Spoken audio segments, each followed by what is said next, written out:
சுவையான கொழுக்கட்டை செய்கிறது தான் இன்றைக்கி பார்க்க போகிறோம். ஸோ அதை பார்த்திங்கன்னா பச்சரிசி நல்லா ஊற வச்சு நல்லா அரைச்சி எடுத்துக்கணும். அதுக்கப்புறம் பார்த்திங்கன்னா பூரணத்துக்கு பார்த்திங்கன்னா நல்லா மல்லாட்டை எள் இதெல்லாம் வருது. அதுக்கப்புறம் கூட வெல்லம் சேர்த்து நல்லா மிக்சியில் அரைத்து எடுத்து வச்சுருக்கோம். ஸோ இது நல்லா கொழுக்கட்டை மாதிரி நல்லா இது பண்ணி எடுத்துக்கலாம். ஸோ இது மாதிரி நல்லா உருண்டை பண்ணி அதுக்கப்புறம் அதுக்குள்ளே நம்ம எடுத்து பூரணத்தை வச்சுக்கலாம்.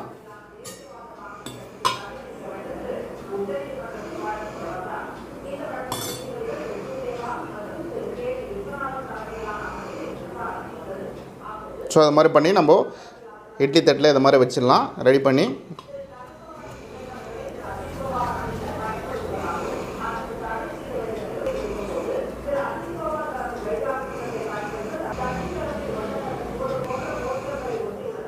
ஸோ இட்லி குண்டானில் வச்சு ஒரு வேக வச்சுனா நமக்கு